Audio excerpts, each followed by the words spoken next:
So, how are people affected by how sex is shown in the media? I'm here with Jimanekia and Eborn from SewJim, SEWJIM.com, and I'm Cathy Vartuli from the IntimacyDojo.com. Thanks so much for being here, Jimanekia. Of course. I think this is such an important topic because not everybody looks like you or like me in media. And I know it's affected me because as a bigger person, I so rarely see myself in media as being sexually desirable, or engaging in sex, unless it's fetishized or kind of a joke, like, ha ha, look, he was so desperate he had to sleep with a fat person.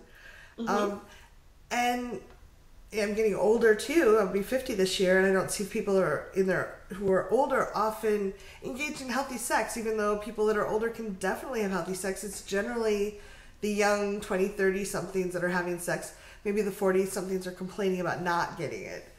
So, and I know that I've heard a lot of my friends talk about people of color also not seeing themselves represented.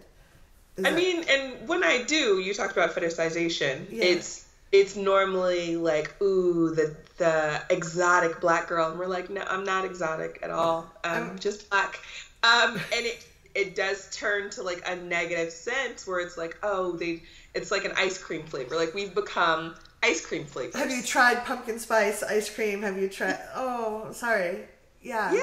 And it changes dynamics and things. And when, like you're saying, like in television, I don't see myself often being like the most sexy and desired because I'm not white or blonde I'm a fresh 30, but I still don't see that. I mean, it's changing. Yeah. And I'm so glad that it's changing and giving light, but it took for people that may be black women that are doing it, or women of size doing it, or something like that. Again, it's women pushing this forefront. They're like, look, we're tired of how you're showing us. Yeah. We're gonna make our own stuff.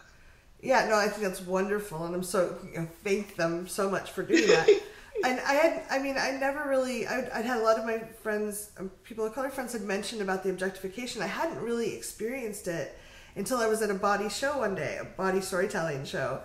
And I hadn't told that night. I was there just enjoying it. And this guy came up to me. He's like, you have great curves. You should really wear more revealing clothes. And I was kind of like, okay, that was random. I don't know you. But then it wasn't that he just kept going on. And it wasn't about me as a person. It was just me, the fat cells that he was attracted to. And he's like telling me what I should wear and what I should eat. And it was just it wasn't about me as a human.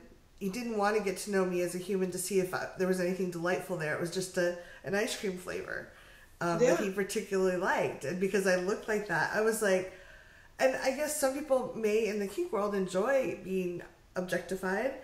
I didn't. I was like, ew, I want to go take a shower.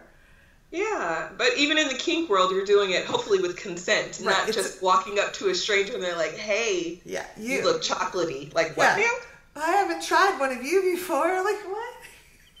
Yeah, and then like when you see it in the media, it's blown up and it's like pushed forward. There was a film recently, and I can't remember the name of it, but in the beginning of the film, all you see is like plus size women standing and like being models, and people are walking around them and just gawking. And it didn't feel like it was like a beautiful thing. It felt kind of like they were up there for entertainment. Or shock value or something maybe? Yeah. Like in entertainment, we don't need to be the shock value. Let that be something else. Well, I've loved like a Fantastic Beasts. I love any of the Harry Potter kind of movies anyway, but they showed a gentleman. Now admittedly both the lead women were very, very slender and white, but one of the lead gentlemen was a plump gentleman. And they showed him as a romantic figure. And at the end of the movie, I noticed, even as aware as I am, I was looking at bigger men with more interest. Because I just had an hour and a half of being shown that it's really okay to see or be seen as romantic if you're a little bit larger gentleman. And there's studies done that they estimate that we get about 300,000 negative images around fat a year from media, magazines, whatever. And I think we're just brainwashed to say, oh, that's not, we put, just like as a little kid, put the round peg in the round hole. We're taught that fat people are square pegs. The older people, certain people of color, like, I think that we're brainwashed into that, and we stop seeing humans as amazing human beings with all the delightful variations they could have. Yeah, and it's sad, and that's kind of like what some of the work I'm pushing and wanting to get into is trying to make, films and books and media like give an accurate portrayal instead of like re-traumatizing people. Yes. Like there's so many things about like sexual assault, and I'm like, oh my God, you could have introduced that better, or put a warning or something.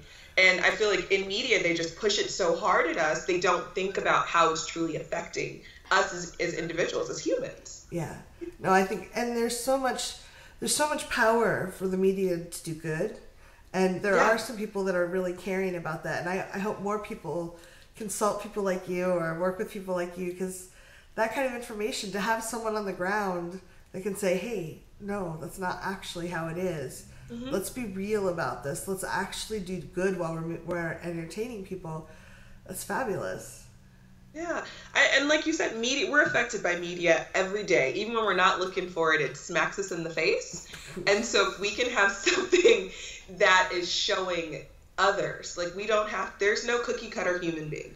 And half the people that are like in these positions don't even look like that. All the models in the magazines, they'll tell you, that's not what I look like when I wake up. Yeah. So how much shame must there be that even they don't look like themselves in there?